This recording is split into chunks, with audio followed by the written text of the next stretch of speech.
High guys, welcome back.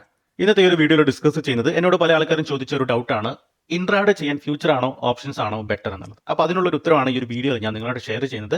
And ഈ ഒരു വീഡിയോയിൽ മെയിനായിട്ട് ഫോക്കസ് ചെയ്യുന്നത് ഫ്യൂച്ചർ ആൻഡ് ഓപ്ഷൻസിന്റെ മെയിൻ ഡിഫറൻസ് ആൻഡ് ഞാൻ ഏത് ടൈപ്പ് ഓഫ് ട്രേഡിംഗ് ആണ് ചൂസ് ചെയ്യുന്നത്, എന്തുകൊണ്ടാണ് എന്നുള്ളതാണ് ഈ ഒരു വീഡിയോയിൽ ഡിസ്കസ് ചെയ്യുന്നത്. സോ നമുക്ക് വീഡിയോ സ്റ്റാർട്ട് ചെയ്യാം. Future versus options. ഓക്കെ, അപ്പം നിങ്ങൾ ഡെറിവേറ്റീവ് ട്രേഡിംഗ് സ്റ്റാർട്ട് ചെയ്യുന്നത് നിങ്ങൾ ഫസ്റ്റ് സ്റ്റെപ്പ് ചെയ്യേണ്ടത് ഡെഫിനറ്റ്ലി ഓപ്ഷൻസിന്റെയും ഫ്യൂച്ചേഴ്സിന്റെയും ബേസിക് ആയിട്ടുള്ള കാര്യങ്ങൾ എങ്ങനെയാണ് വർക്ക് ചെയ്യുന്നത്, എന്തിനാണ് അത് ഡെവലപ്പ് ചെയ്തിരിക്കുന്ന കാര്യങ്ങളൊക്കെ മസ്റ്റായിട്ട് മനസ്സിലാക്കുക. അപ്പോൾ ഈ ഒരു വീഡിയോയിൽ അതിന്റെ ബേസിക് ആയിട്ടുള്ള കാര്യങ്ങളൊന്നും ഡിസ്കസ് ചെയ്യുന്നില്ല. നമ്മൾ ഫോക്കസ് ചെയ്യുന്നത് ഏതാണ് ബെറ്റർ, അതിന്റെ ഡിഫറൻസ് ആണ് നമ്മൾ നോക്കുന്നത്. ഓക്കെ, അപ്പോൾ ഫസ്റ്റ് ഡിഫറൻസ് എന്ന് പറയുന്നത് ഇതിന്റെ ക്യാപിറ്റലാണ്. ഓക്കെ, ഓപ്ഷൻസ് വേഴ്സസ് ഫ്യൂച്ചേഴ്സിന്റെ ക്യാപിറ്റലിൽ വളരെ ഡിഫറൻസ് ഉണ്ട്. ഓക്കെ, സോ ഫോർ എക്സാമ്പിൾ നമ്മൾ ഓപ്ഷനിൽ നമുക്കിപ്പം രണ്ട് ടൈപ്പ് ഓഫ് ട്രേഡിംഗ് ഉണ്ട്. ഓപ്ഷൻ ബൈ ചെയ്യുന്ന ആൾക്കാരുണ്ട്, ഓപ്ഷൻ സെല്ല് ചെയ്യുന്ന ആൾക്കാരുണ്ട്, വേണമെങ്കിൽ നമുക്ക് ഓപ്ഷൻ ഹെഡ്ജ് ചെയ്യുന്ന ആൾക്കാരുണ്ടെന്ന് പറയാം. ഓക്കെ, അപ്പോൾ ഓപ്ഷൻ ബൈ ചെയ്യുന്ന ഒരാളെ സംബന്ധിച്ചിട്ട് ക്യാപിറ്റലായിട്ട് വേണ്ടത് എത്രയാണ്? ഇപ്പം ബാങ്ക് നിഫ്റ്റി എടുക്കുകയാണെങ്കിൽ ബാങ്ക് നിഫ്റ്റിയുടെ ഒരു ആവറേജ് പ്രീമിയം ഞാൻ ഒരു അഡ്ഡമണി എടുക്കുകയാണെങ്കിൽ ഒരു 300 രൂപയൊന്നും എടുക്കാം. ഓക്കെ, പ്രീമിയം വരുന്നത് സ്ട്രൈക്ക് പ്രൈസ്. അപ്പോൾ ഒരു ബാങ്ക് നിഫ്റ്റിയുടെ ഒരു ലോട്ട് എന്ന് പറഞ്ഞിട്ടുണ്ടെങ്കിൽ ഏകദേശം എത്രയാണ്? 15 ആണ്. ഓക്കെ, അപ്പോൾ നമുക്ക് ഈ ഒരു 15 ലോട്ട് സൈസിലുള്ള 300 രൂപ സ്ട്രൈക്ക് പ്രൈസ് മേടിക്കാൻ വേണ്ടി നമുക്ക് ഏകദേശം എത്രയാണ്? ഒരു 4500 രൂപ മാത്രം മതി. 4500 രൂപ ഉണ്ടെങ്കിൽ നമുക്ക് എന്താണ് ഈ ഒരു ലോട്ട് ഓപ്ഷൻ നമുക്ക് ബൈ ചെയ്യാൻ വേണ്ടി പറ്റും. അപ്പോൾ നമുക്ക് ഓപ്ഷൻ ബൈ ചെയ്യാൻ വേണ്ടി ക്യാപിറ്റൽ വളരെ കുറവ് മതി. സോ ഫ്യൂച്ചർ ബൈ ചെയ്യുകയാണെങ്കിൽ നമുക്ക് നിയർലി 1,10,10,000 രൂപയുടെ അടുത്ത് അത് അങ്ങോട്ടും ഇങ്ങോട്ടും മാറ്റങ്ങൾ വരും. ഓൺ ആൻ ആവറേജ് ഒരു 1.1 ലാക്ക് റുപ്പീസ് നമുക്ക് ക്യാപിറ്റലായിട്ട് വേണം. അതാണ് മെയിൻ ആയിട്ടുള്ള ഒരു ഡിഫറൻസ് പറയുന്നത്. ഫ്യൂച്ചർ ചെയ്യാൻ വേണ്ടി ഏകദേശം ഒരു 1 ലാക്ക് പ്ലസ് ക്യാപിറ്റൽ നമുക്ക് ആവശ്യമായിട്ട് വേണം. ഓപ്ഷൻ ബൈ ചെയ്യാൻ വേണ്ടി 1 ലോട്ട് ചെയ്യാൻ വേണ്ടി ഏകദേശം ഒരു 5,000 അടുത്ത് നമുക്ക് ഒരു ആവറേജ് ക്യാപിറ്റൽ 5,000 ഉണ്ടെങ്കിൽ നമുക്ക് ചെയ്യാൻ വേണ്ടി പറ്റും. അപ്പം ക്യാപിറ്റൽ വളരെ കുറവാണ്. അതുകൊണ്ട് തന്നെയാണ് പല റീറ്റെയിൽ ട്രേഡേഴ്സിനും ഇത് വളരെ അട്രാക്റ്റീവ് ആയിട്ട് തോന്നുന്നത്. ഇനി ഓപ്ഷൻ സെല്ല് ചെയ്യണമെങ്കിലും സെയിം എത്രയാണ്? ഫ്യൂച്ചറിൽ എത്രയാണോ ക്യാപിറ്റൽ ആവശ്യം വേണ്ടത് അതിന്റെ അടുത്തായിട്ട് തന്നെ നമുക്ക് ഓപ്ഷൻ സെല്ല് ചെയ്യാനും വേണ്ടി നമുക്ക് ആവശ്യമാണ്. ഓക്കെ, മനസ്സിലായെന്ന് വിചാരിക്കുന്നു. ആൻഡ് നമുക്ക് ഫ്യൂച്ചറിൽ 1 ലാക്ക് പ്ലസ് ക്യാപിറ്റൽ ആവശ്യമായിട്ട് വേണമെങ്കിൽ പോലും നമുക്ക് ഹെഡ്ജ് ചെയ്യുവാണെങ്കിൽ വളരെ കുറവ് ക്യാപിറ്റൽ മതി. ഓക്കെ, അത് ഞാൻ ജസ്റ്റ് ഒന്ന് എക്സ്പ്ലെയിൻ ചെയ്യാം. ഇപ്പം ഞാനിവിടെ ഒരു ബ്രോക്കറിന്റെ അക്കൗണ്ട് ഇവിടെ ഓപ്പൺ ചെയ്തിട്ടുണ്ട്. എടുത്തിരിക്കുന്നത് ഫയേഴ്സ് ആണ്. ഓക്കെ, അപ്പോൾ ഞാൻ ഇതിന്റെ ബാസ്ക്കറ്റിലോട്ട് പോയി. സോ ഞാൻ ബാസ്ക്കറ്റിൽ ജസ്റ്റ് ഒന്ന് ക്രിയേറ്റ് ചെയ്യുവാണ്. നമ്മൾ ജസ്റ്റ് ഫ്യൂച്ചർ ഒന്ന് ക്രിയേറ്റ് ചെയ്തു. നമുക്കൊന്ന് ക്യാപിറ്റൽ എത്രയാണ് ആവശ്യമായിട്ട് വേണ്ടതെന്ന് നോക്കാം. ഓക്കെ, ഇപ്പോൾ ഞാനിവിടെ ഇൻസ്ട്രുമെന്റ് ആഡ് ചെയ്യുവാണ്. ബാങ്ക് നിഫ്റ്റി സെപ്റ്റംബർ ഫ്യൂച്ചർ ഞാനിവിടെ ആഡ് ചെയ്തിട്ടുണ്ട്. ഓക്കെ, അത് ഞാൻ 1 ലോട്ട് ബൈ ചെയ്യുവാണ്. അപ്പോൾ 1 ലോട്ട് ബൈ ചെയ്യാൻ വേണ്ടി നിങ്ങൾക്ക് ഇവിടെ താഴെ കാണാൻ വേണ്ടി പറ്റും. ഏകദേശം 1.18 ലാക്ക് 1,18,000 രൂപ വേണം ഒരു lot bank Nifty future buy ചെയ്യണമെങ്കിൽ. ഓക്കെ, അതിന്റെ കൂടെ ഞാൻ ബൈ ചെയ്തു. അതിന്റെ കൂടെ ഞാനൊരു out of the money hedge ചെയ്തു അതിന്റെ കൂടെ. ഓക്കെ, അങ്ങനെ വരുന്ന സമയത്ത് ഞാൻ എന്ത് ചെയ്തു? ബാങ്ക് നിഫ്റ്റി ഇപ്പോൾ ഉള്ളത് ഒരു 53,000 സംതിങ് ആണുള്ളത്. അപ്പോൾ ഞാനൊരു ഔട്ട് ഓഫ് ദ മണി 52,000ന്റെ പുട്ട് ഓപ്ഷൻ ഞാൻ എന്ത് ചെയ്തു? ഒരു ലോട്ട് കൂടെ ബൈ ചെയ്തു. നിയർലി ഒരു 30 രൂപ സംതിങ് ആണ്. ഇപ്പം നിങ്ങൾക്ക് ഇവിടെ ഒരു ഡിഫറൻസ് കാണാൻ വേണ്ടി പറ്റും. ഇപ്പം എത്രയാണ് ക്യാപിറ്റൽ ആവശ്യമായിട്ട് വേണ്ടത്? 44,000 രൂപ ഉണ്ടെങ്കിൽ നമുക്ക് എന്താണ് ഒരു ലോട്ട് ഫ്യൂച്ചർ ബൈ ചെയ്യാം. നമുക്ക് 1,10,000 കൊടുക്കേണ്ട ആവശ്യമില്ല, 44,000 രൂപ മതി. അതിന്റെ കൂടെ നമ്മൾ എന്താണ് ഹെഡ്ജ് ചെയ്തിട്ടുണ്ട് പൊസിഷൻ 30 രൂപയുടെ. ഓക്കെ, അപ്പോൾ നമുക്ക് ഇൻ കേസ് പ്രോഫിറ്റ് വന്നാൽ പോലും അല്ലെ ബാങ്ക് നമുക്ക് എന്താണ് പ്രോഫിറ്റ് വന്നാൽ പോലും അല്ല, നമ്മുടെ വ്യൂവിനനുസരിച്ച് മാർക്കറ്റ് മൂവ്മെന്റ് ചെയ്താൽ നമുക്ക് പ്രോഫിറ്റ് തന്നെ ആയിരിക്കും. ഈ ഒരു 30 രൂപയുള്ള പ്രീമിയം ജസ്റ്റ് ഹെഡ്ജ് ചെയ്യാൻ വേണ്ടി മാത്രമാണ് നമ്മൾ എടുത്തിരിക്കുന്നത്. ഓക്കെ, അപ്പോൾ നമുക്ക് വളരെ ചെറിയ ക്യാപിറ്റലും നമുക്ക് എന്താണ് ഫ്യൂച്ചർ ചെയ്യാൻ വേണ്ടി പറ്റും. ഓക്കെ, ചെറിയ ക്യാപിറ്റൽ മീൻസ് നിയർലി ഒരു 40K പ്ലസ് ക്യാപിറ്റൽ ഉണ്ടെങ്കിൽ നമുക്ക് ഫ്യൂച്ചറിൽ ട്രേഡ് ചെയ്യാം. ഓക്കെ, ആൻഡ് ഓപ്ഷൻ ബൈ ആണെങ്കിലും സിമിലർ ആണ്. ഓപ്ഷൻ സെല്ലിംഗ് ആണെങ്കിലും നമുക്ക് ഹെഡ്ജിങ് പൊസിഷൻ എടുക്കുകയാണെങ്കിൽ 1 ലോട്ട് നമുക്ക് ഈ ഒരു റേഞ്ചിൽ തന്നെ ഒരു 40K റേഞ്ചിൽ തന്നെ നമുക്ക് ട്രേഡുകൾ കൺസിഡർ ചെയ്യാൻ വേണ്ടി പറ്റും. ഓപ്ഷൻ ബൈങ്ങിന് നമുക്ക് എത്രയാണോ പ്രീമിയം ഉള്ളത് അത് മാത്രം കൊടുത്താൽ മതി. ഓപ്ഷൻ ബൈ ചെയ്യാൻ വേണ്ടി ഈവൻ എക്സ്പയറി ഡേയിലൊക്കെ നമുക്ക് എന്താണ് 2,000, 3,000, 4,000, 5,000 ഒക്കെ നമുക്ക് എന്താണ് ഒരു ലോട്ട് നമുക്ക് ബൈ ചെയ്യാൻ വേണ്ടി പറ്റും. ഓക്കെ, ഇതാണ് മെയിൻ ആയിട്ടുള്ള ഒരു ക്യാപിറ്റൽ ഡിഫറൻസ് എന്ന് പറയുന്നത്. Next, charges. സോ വളരെ ഇമ്പോർട്ടൻ്റ് ആണ്. നമ്മൾ ട്രേഡ് ചെയ്യുന്ന ഒരാളാണെങ്കിൽ എത്രയാണ് ചാർജസ് നമുക്ക് വ്യക്തമായിട്ട് അറിഞ്ഞിരിക്കണം. ഓക്കെ, ഇപ്പോൾ ഞാൻ ഫ്യൂച്ചർ ആൻഡ് ഓപ്ഷൻസിന്റെ ചാർജസ് ഒന്ന് നോക്കുവാണ്. ഞാനിവിടെ ബ്രോക്കറേജ് കാൽക്കുലേറ്റർ എടുത്തിട്ടുണ്ട് സെറോദയുടെ. ഓക്കെ, ഇപ്പോൾ ഇവിടെ ഞാൻ ആദ്യം ആൻഡ് ഫ്യൂച്ചർ. ഓക്കെ, ഞാനിവിടെ ബാങ്ക് നിഫ്റ്റിയുടെ ഒരു ഫ്യൂച്ചർ 53,000 ആണ് ഇപ്പോൾ ഉള്ളത്. സോ 53,000 ബൈ ചെയ്തു. ഒരു 53,500 ഒരു ലോട്ട് മീൻസ് 15 ഞാൻ സെല് ചെയ്തു. അപ്പം എനിക്ക് ടോട്ടൽ ചാർജസ് ആയിട്ട് അപ്രോക്സിമേറ്റ്ലി വന്നിരിക്കുന്നത് 202 രൂപയാണ്. ടോട്ടൽ ടാക്സ് ആൻഡ് ചാർജസ് 202 രൂപയാണ് ഒരു ലോട്ട് ചെയ്യാൻ വേണ്ടി വന്നിരിക്കുന്നത്. ദെൻ ഞാൻ ഇനി ഓപ്ഷൻസിലോട്ട് പോവുകയാണ്. ഓപ്ഷൻസിൽ നമുക്കറിയാം മാക്സിമം ഒരു 300 പോയിന്റ് ഒക്കെയാണ് സ്ട്രൈക്ക് പ്രൈസ് വരുന്നത്. ഞാൻ 300 രൂപക്ക് ബൈ ചെയ്തു. ഒരു 400 രൂപക്ക് ഞാൻ ഒരു ലോട്ട് സെല് ചെയ്തു. ഓക്കെ, അപ്പോൾ ഒരു ലോട്ട് സെല് ചെയ്യുന്ന സമയത്ത് നമുക്കിവിടെ വന്നിരിക്കുന്നത് ടോട്ടൽ ചാർജസ് വന്നിരിക്കുന്നത് 57 രൂപയാണ്. അപ്പം ഏകദേശം ഒരു 4 ടൈംസിന്റെ അടുത്ത് കൂടുതലാണ് ഫ്യൂച്ചേഴ്സിൽ ചാർജസ്. ക്ലിയർ അല്ലേ? അപ്പം ഏറ്റവും ഇമ്പോർട്ടൻ്റ് ആയിട്ടുള്ള ഒരു, ഇപ്പം നിങ്ങൾ സ്കാൽപ്പിംഗ് ഒക്കെ ചെയ്യുന്ന ഒരാളാണെങ്കിൽ ഓപ്ഷൻസിലാണ് കൂടുതലും ചാർജസ് കുറവ് വരുന്നത്. ഫ്യൂച്ചേഴ്സിൽ വളരെ കൂടുതലാണ്. അതുകൊണ്ടാണ് പല ആൾക്കാരും ഓപ്ഷൻസിലൊക്കെ സ്കാൽപ്പിംഗ് ചെയ്യുന്നത്. ഓക്കെ, സോ ഈ ആണ് മെയിൻ ആയിട്ടുള്ള രണ്ട് ഡിഫറൻസ്. നമ്മൾ ക്യാപിറ്റൽ ചാർജസ് നോക്കി. ദെൻ റിസ്ക് എന്ന് പറയുന്നത് ഇപ്പം ഓപ്ഷൻസ് ബയറിനെ സംബന്ധിച്ചിട്ട് നമ്മളിപ്പോൾ 4500 രൂപ കൊടുത്ത് ഒരു ലോട്ട് ബൈ ചെയ്യുവാണെങ്കിൽ നമ്മുടെ മാക്സിമം റിസ്ക് എന്ന് പറയുന്നത് അത്രയേ ഉള്ളൂ. അതാണ് റിസ്ക് ഓപ്ഷൻ ബയറിനെ സംബന്ധിച്ചിട്ട്. നമ്മൾ അതിനാണ് പ്രീമിയം ബൈ ചെയ്തിരിക്കുന്നത്. ഓക്കെ, ഓപ്ഷൻ സെല്ലറിനെ സംബന്ധിച്ചിട്ട് അൺലിമിറ്റഡ് റിസ്ക് ആണ്. കാരണം പ്രീമിയം എത്ര വേണമെങ്കിലും മൂവ്മെന്റ് ചെയ്യാം. സോ അൺലിമിറ്റഡ് റിസ്ക് ആണ്.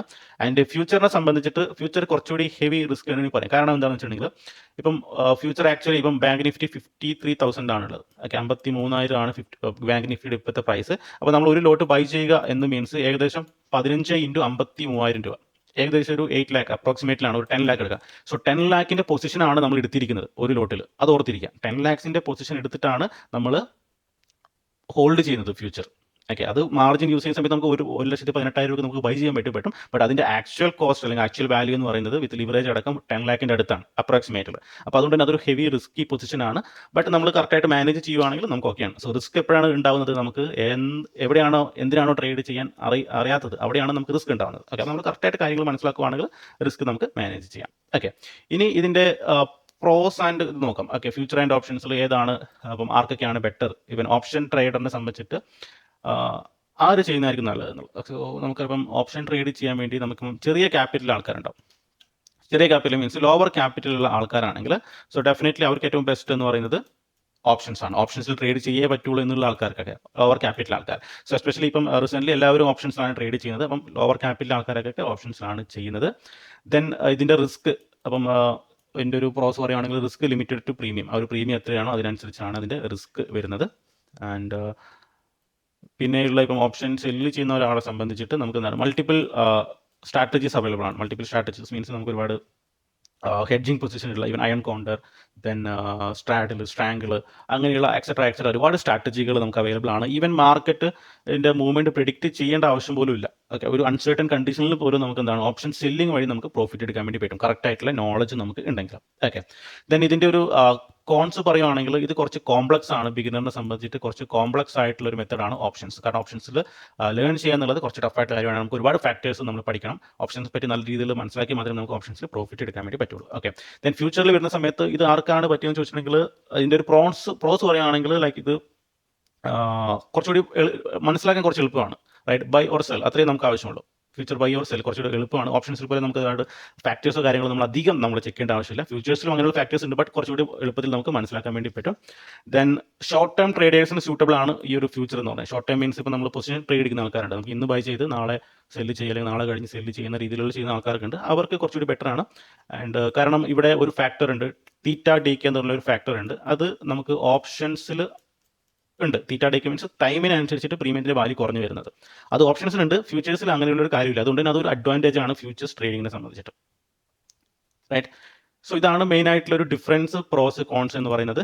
ആൻഡ് നിങ്ങൾ നേരത്തെ പറഞ്ഞ പോലെ തന്നെ നമുക്ക് ഫ്യൂച്ചർ ചെയ്യാൻ താല്പര്യം ഉണ്ടെങ്കിൽ നമുക്ക് അതുപോലെ ഹെഡ്ജ് ചെയ്തിട്ട് നമുക്ക് ട്രേഡുകൾ കൺസിഡർ ചെയ്യാവുന്നതാണ്. ഓക്കെ, ഇനി നിങ്ങൾക്ക് ഏതാണോ ബെസ്റ്റ് എന്നുള്ളതാണ്. ഓപ്ഷൻസ് ആണോ ട്രേഡ് ചെയ്യേണ്ടത്, ഫ്യൂച്ചർ ആണോ ട്രേഡ് ചെയ്യേണ്ടത്, ഇത് completely depends on your character അല്ലെങ്കിൽ നിങ്ങളുടെ ട്രേഡിംഗ് സ്റ്റൈലിൽ ഡിപ്പെൻഡ് ചെയ്തിരിക്കും. റൈറ്റ്, ഇപ്പോൾ ഞാൻ ഓപ്ഷൻ ബൈയിങ് ആണ് ചെയ്യുന്നത്. റൈറ്റ്, ഞാൻ മാനുവലി ചെയ്യുന്ന ട്രേഡുകളൊക്കെ ഓപ്ഷൻ ബൈയിങ് ആണ് ട്രേഡിംഗ് ആണ് ചെയ്യുന്നത്. കാരണം ഏറ്റവും ബെസ്റ്റ് തിങ് ഞാൻ ഓപ്ഷൻ ബൈയിങ്ങിൽ കാണുന്നത്, അപ്പം ആക്ച്വലി ഞാനൊരു ഡയറക്ഷണൽ ട്രേഡാണ്. ആൻഡ് എനിക്ക് അവിടെ റിസ്ക് കുറവാണ്. കാരണം ഞാൻ ഓപ്ഷൻ സെല്ല് 2 വർഷം മുൻപൊക്കെ ഞാൻ ഓപ്ഷൻ സെല്ല് ചെയ്തിട്ട് വലിയ നഷ്ടങ്ങൾ വരുത്തി വെച്ച ഒരാളാണ്. കാരണം അതെനിക്ക് മാനേജ് ചെയ്യാൻ വേണ്ടി പറ്റുന്നില്ല. സോ അതുകൊണ്ട് തന്നെ ഞാൻ എൻ്റെ റിസ്ക് മാനേജ്മെൻറ്റിനനുസരിച്ചിട്ട് ഓപ്ഷൻ ട്രേഡിംഗ് ആണ് എനിക്ക് ഏറ്റവും സ്യൂട്ടബിൾ ആയിട്ട് വരുന്നത്. കാരണം ഓപ്ഷൻ ട്രേഡിങ്ങിൽ ഞാനിപ്പം ബൈ ചെയ്യുന്ന എത്രയാണോ ക്വാണ്ടിറ്റി പ്രീമിയം, 300 രൂപയാണ് പ്രീമിയം, എൻ്റെ മാക്സിമം റിസ്ക് എന്ന് പറഞ്ഞിട്ടുണ്ടെങ്കിൽ 300 രൂപയാണ്. ഓക്കെ, അപ്പോൾ അതുകൊണ്ട് തന്നെ എനിക്ക് വളരെ ചെറിയ ക്യാപിറ്റൽ ഡിമാറ്റ് അക്കൗണ്ടിൽ ഇട്ടാൽ മതി, ഡിപ്ലോയ് ചെയ്താൽ മാത്രമേ മതി. ഇപ്പോൾ എൻ്റെ ടോട്ടൽ ക്യാപിറ്റലിൻ്റെ ഒരു 10% 15% മാത്രമേ ഞാൻ എൻ്റെ ഡിമാറ്റ് അക്കൗണ്ടിൽ ഇടുന്നു. അതുകൊണ്ട് തന്നെ എനിക്ക് സേഫായിട്ട് ട്രേഡുകൾ കൺസിഡർ ചെയ്യാം. ഇപ്പോൾ ഓപ്ഷൻ സെല്ലറിനെ സംബന്ധിച്ചിട്ട് നമുക്ക് ഹൈ ക്യാപിറ്റൽ ആവശ്യമാണ്. അതായത് high capital even 20 lakh 30 lakh ഒക്കെ നമുക്ക് ആവശ്യമാണ് ഒരു സഫീഷ്യൻറ്റ് പ്രോഫിറ്റ് നമുക്ക് ജനറേറ്റ് ചെയ്യാൻ വേണ്ടിയിട്ടുള്ളത്, ഹെഡ്ജിങ് കാര്യങ്ങളൊക്കെ. ബട്ട് ഓപ്ഷൻ സെല്ലിങ്ങിൻ്റെ ഒരു പ്രത്യേകത എന്ന് പറഞ്ഞിട്ടുണ്ടെങ്കിൽ നമുക്ക് കറക്റ്റ് നോളജ് ഇല്ല, നമുക്ക് കറക്റ്റായിട്ട് മാനേജ് ചെയ്യാൻ പറ്റില്ലെങ്കിൽ അതിൽ വരുന്ന നഷ്ടം എന്ന് പറഞ്ഞിട്ടുണ്ടെങ്കിൽ വലിയ ഹ്യൂജ് എമൗണ്ട് ആയിരിക്കും. എനിക്ക് പേഴ്സണലി അറിയാവുന്ന ഒരുപാട് പേരുണ്ട്. ഒരു റീസെൻ്റ്ലി ഒരു 2-3 വർഷം മുൻപൊക്കെ ഓപ്ഷൻ സെല്ലിംഗ് വളരെ ഈസി ആണെന്ന് പറഞ്ഞ ഒരുപാട് ആൾക്കാരുണ്ടായിരുന്നു. ഓക്കെ, അവർക്കൊക്കെ ഇപ്പം വലിയ നഷ്ടങ്ങൾ വന്നിട്ടുണ്ട്. എനിക്ക് പേഴ്സണലി അറിയാവുന്ന ആൾക്കാർ ഏകദേശം 40-45 lakh സംതിങ് ലോസ് വന്നിട്ടുണ്ട് ഓപ്ഷൻ സെല്ലിംഗ്, അതായത് കറക്റ്റ് നോളജ് ഇല്ലാത്തതുകൊണ്ട്. കറക്റ്റ് നോളജ് ഇല്ലാത്തതുകൊണ്ടും ആൻഡ് കറക്റ്റായിട്ട് മാനേജ് ചെയ്യാൻ പറ്റാത്തതുകൊണ്ടും. അങ്ങനെ മാനേജ് ചെയ്യാൻ പറ്റുന്നുണ്ടെങ്കിൽ ഏറ്റവും ബെസ്റ്റ് എന്ന് പറഞ്ഞിട്ടുണ്ടെങ്കിൽ ഓപ്ഷൻ സെല്ലിംഗ് തന്നെയാണ്. അതിൽ യാതൊരു ഡൗട്ടും ഇല്ല. നമുക്ക് കറക്റ്റായിട്ട് ക്യാപിറ്റൽ നമ്മുടെ കയ്യിലുണ്ട്, കറക്റ്റായിട്ട് ഫയർ ഫൈറ്റിംഗ് ചെയ്യാൻ പറ്റുമെങ്കിൽ, കറക്റ്റായിട്ട് മാനേജ് ചെയ്യാൻ പറ്റുമെങ്കിൽ, മാർക്കറ്റിൻ്റെ വോളാറ്റിലിറ്റി കാര്യങ്ങളൊക്കെ മാനേജ് ചെയ്യാൻ പറ്റുമെങ്കിൽ ഏറ്റവും ബെസ്റ്റ് എന്ന് പറഞ്ഞിട്ടുണ്ടെങ്കിൽ ഓപ്ഷൻ സെല്ലിംഗ് തന്നെയാണ്. പിന്നെ നിങ്ങൾക്ക് ഒരു നല്ല ഡയറക്ഷൻ, നിങ്ങൾ ടെക്നിക്കൽ അനാലിസിസിൽ നല്ല രീതിയിൽ ഉണ്ട്, നിങ്ങൾക്ക് കറക്റ്റായിട്ട് മാർക്കറ്റ് മൂവ്മെൻറ്റും കാര്യങ്ങളൊക്കെ പ്രിഡിക്റ്റ് ചെയ്യാൻ പറ്റുന്നുണ്ട് ഒരു പരിധി വരെ, എങ്കിലും നിങ്ങൾ ഓപ്ഷൻസ് നിങ്ങൾക്ക് നോക്കാവുന്നതാണ്. ആൻഡ് ഓപ്ഷൻസിലെ മൊമെൻറ്റും കാര്യങ്ങളൊക്കെ കറക്റ്റായിട്ട് മനസ്സിലാക്കുകയാണെങ്കിൽ ഓപ്ഷൻസ് ആണ് ബെറ്റർ എന്നുള്ളത്. ഓക്കെ. പിന്നെ ഫ്യൂച്ചർ ചെയ്യാൻ നിങ്ങൾക്ക് താല്പര്യമുണ്ടെങ്കിൽ, ഇപ്പം ഓപ്ഷൻസിൻ്റെ ഒരു റിസ്ക് എന്ന് പറഞ്ഞിട്ടുണ്ടെങ്കിൽ, ഇപ്പം ഒരു 1 lakh ക്യാപിറ്റൽ ഉള്ള ആൾക്കാർക്ക് ഉണ്ടാവും അല്ലേ, ഒരു 50,000 ഇൻറ്റു 1 lakh ക്യാപിറ്റൽ ആൾക്കാരുണ്ടാവും. അവരാണ് കൂടുതലും ഓപ്ഷൻസിലോട്ട് ട്രേഡ് ചെയ്യുന്നത്. കാരണം അവർക്ക് മണി ഏൺ ചെയ്യാൻ വേണ്ടിയിട്ട് വലിയ ക്വാണ്ടിറ്റി ഓപ്ഷൻസ്, അതായത് ചെറിയ പ്രീമിയം വരുമ്പോൾ വലിയ ക്വാണ്ടിറ്റിയിൽ ട്രേഡ് എടുത്തിട്ട് പെട്ടെന്ന് ക്യാപിറ്റൽ വൈപ്പ് ഔട്ട് ചെയ്യുന്ന ആൾക്കാരാണ്. അപ്പോൾ അങ്ങനെ നിങ്ങൾക്ക് തോന്നുമെങ്കിൽ, അതായത് എനിക്ക് ഓപ്ഷൻസ് മാനേജ് ചെയ്യാൻ പറ്റുന്നില്ല എന്ന് തോന്നുന്നെങ്കിൽ, ഡെഫിനറ്റ്ലി എൻ്റെ സജഷൻ എന്ന് പറഞ്ഞിട്ട് നിങ്ങൾ ഫ്യൂച്ചർ ട്രേഡ് ചെയ്യുക എന്നുള്ളതാണ്. ഫ്യൂച്ചറിൽ നമുക്ക് അങ്ങനെ വലിയ ഈ time factor and time decay and also പ്രീമിയത്തിൽ ഉണ്ടാകുന്ന സ്പൈക്കുകൾ, ഡിപ്പുകളൊന്നും ഫ്യൂച്ചേഴ്സിൽ അങ്ങനെ റെഗുലറായിട്ട് ഉണ്ടാകില്ല. നമുക്ക് സ്റ്റോപ്പ് ലോസ് വെക്കാം, ടാർഗറ്റും വെക്കാം, മാനേജ് ചെയ്ത് നമുക്ക് പോകാം. ഓക്കെ. ഇപ്പോൾ ഞാനിവിടെ ഒരു ഫ്യൂച്ചറിൻ്റെ ചാർട്ട് ഞാൻ ജസ്റ്റ് ഒന്ന് ഓപ്പൺ ചെയ്ത് കാണിച്ചു തരാം. അപ്പം ബാങ്ക് നിഫ്റ്റി എടുക്കാം. So bank Nifty future, September ഫ്യൂച്ചറിൻ്റെ ചാർട്ട് ഞാനിവിടെ എടുത്തിട്ടുണ്ട്. അപ്പോൾ നമുക്ക് നമുക്ക് ഈ ഒരു ചാർട്ട് നോക്കിയിട്ട് ഏതാണോ നമ്മുടെ സ്ട്രാറ്റജി അതിനനുസരിച്ച് ട്രേഡ് കൺസിഡർ ചെയ്യാം. സോ ബാങ്ക് നിഫ്റ്റിയൊക്കെ എങ്ങനെ പോയിട്ടുണ്ടെങ്കിൽ 200 പോയിന്റ് 300 പോയിന്റ് ഒക്കെ daily movement up and down side movement ചെയ്യുന്നതാണ്. അപ്പോൾ ഒരു 300 പോയിന്റ് മൂവ്മെന്റ് ചെയ്താൽ തന്നെ 1 ലോട്ടിൽ നിയർലി ഒരു 4,500 സംതിങ് നമുക്ക് പ്രോഫിറ്റ് ജനറേറ്റ് ചെയ്യാൻ വേണ്ടി പറ്റും. അവിടെ നമുക്ക് ഇതുപോലുള്ള പ്രീമിയം DK അങ്ങനെയുള്ള ഫാക്ടേഴ്സ് ഒന്നുമില്ല, നമുക്കത് മാനേജ് ചെയ്യാൻ വേണ്ടി പറ്റും, കറക്റ്റ് സ്റ്റോപ്പ് ലോസും ടാർഗറ്റൊക്കെ മാനേജ് ചെയ്യുകയാണെങ്കിൽ. ഓക്കെ. സോ വളരെ ഈസി ആയിട്ട് നമുക്ക് ചെയ്യാം. ഈവൻ ക്യാപിറ്റൽ നോക്കുവാണെങ്കിൽ, നമ്മൾ നേരത്തെ ആ ഒരു ബാസ്ക്കറ്റിൽ നമ്മൾ നോക്കിയാലേ ഏകദേശം ഒരു 44,000 ഉണ്ടെങ്കിൽ നമുക്ക് 1 ലോട്ട് ഈസിലി നമുക്ക് ബൈ ചെയ്യാൻ വേണ്ടി പറ്റും. ഓക്കെ. അപ്പോൾ നിങ്ങൾ 1 lakh ഇട്ടിട്ട് നിങ്ങൾ ഓപ്ഷൻ ട്രേഡിങ്ങിനെക്കാളും നല്ലത് നിങ്ങൾക്ക് അതായത് ഓപ്ഷൻ ട്രേഡിങ്ങിലുള്ള ഫ്ലക്ച്വേഷൻസ്, ഓപ്ഷൻ ട്രേഡിങ്ങിലെ വോളാറ്റിലിറ്റി ഒന്ന് മാനേജ് ചെയ്യാൻ പറ്റുന്നില്ലെങ്കിൽ ഫ്യൂച്ചറാണ് കുറച്ചുകൂടി ബെറ്റർ. ഓക്കെ. ഇതെല്ലാം ഡിപ്പെൻഡ് ചെയ്തത് നിങ്ങളുടെ ക്യാരക്ടർ, നിങ്ങളുടെ ട്രേഡിംഗ് സ്റ്റൈൽ അനുസരിച്ചിട്ടാണ്. ഇപ്പോൾ നിങ്ങളൊരു സ്കാൾപ്പർ ആണെങ്കിൽ ഡെഫിനറ്റ്ലി ഇതിൻ്റെ ചാർജസ് ഞാൻ നേരത്തെ നോക്കി. അപ്പോൾ സ്കാൾപ്പിംഗ് എന്ന് പറഞ്ഞാൽ ഒരു ദിവസം 10-20 ട്രേഡ് എടുക്കുന്നതാണ്. അപ്പം ചാർജസ് വളരെ കൂടുതലാണ് ഫ്യൂച്ചേഴ്സിൽ. അപ്പം ഡെഫിനറ്റ്ലി സ്കാൾപ്പിംഗിൽ ഓപ്ഷൻസ് തന്നെയാണ് ബെറ്റർ. റൈറ്റ്. ഓക്കെ. സോ ഇതാണ് ഒരു വീഡിയോ. അപ്പം ഞാൻ ബേസിക്കലി കുറച്ച് ഡിഫറൻസും കാര്യങ്ങളൊക്കെ പറഞ്ഞിട്ടുണ്ട്. സോ അപ്പോൾ നിങ്ങൾക്ക് എൻ്റെ സജഷൻ എന്ന് പറഞ്ഞിട്ടുണ്ടെങ്കിൽ നിങ്ങളുടെ ക്യാരക്ടർ, ട്രേഡിംഗ് സ്റ്റൈൽ അനുസരിച്ചിട്ട് ഫ്യൂച്ചർ അല്ലെങ്കിൽ ഓപ്ഷൻസ് ചൂസ് ചെയ്യുക. Okay. So bye bye. Thank you.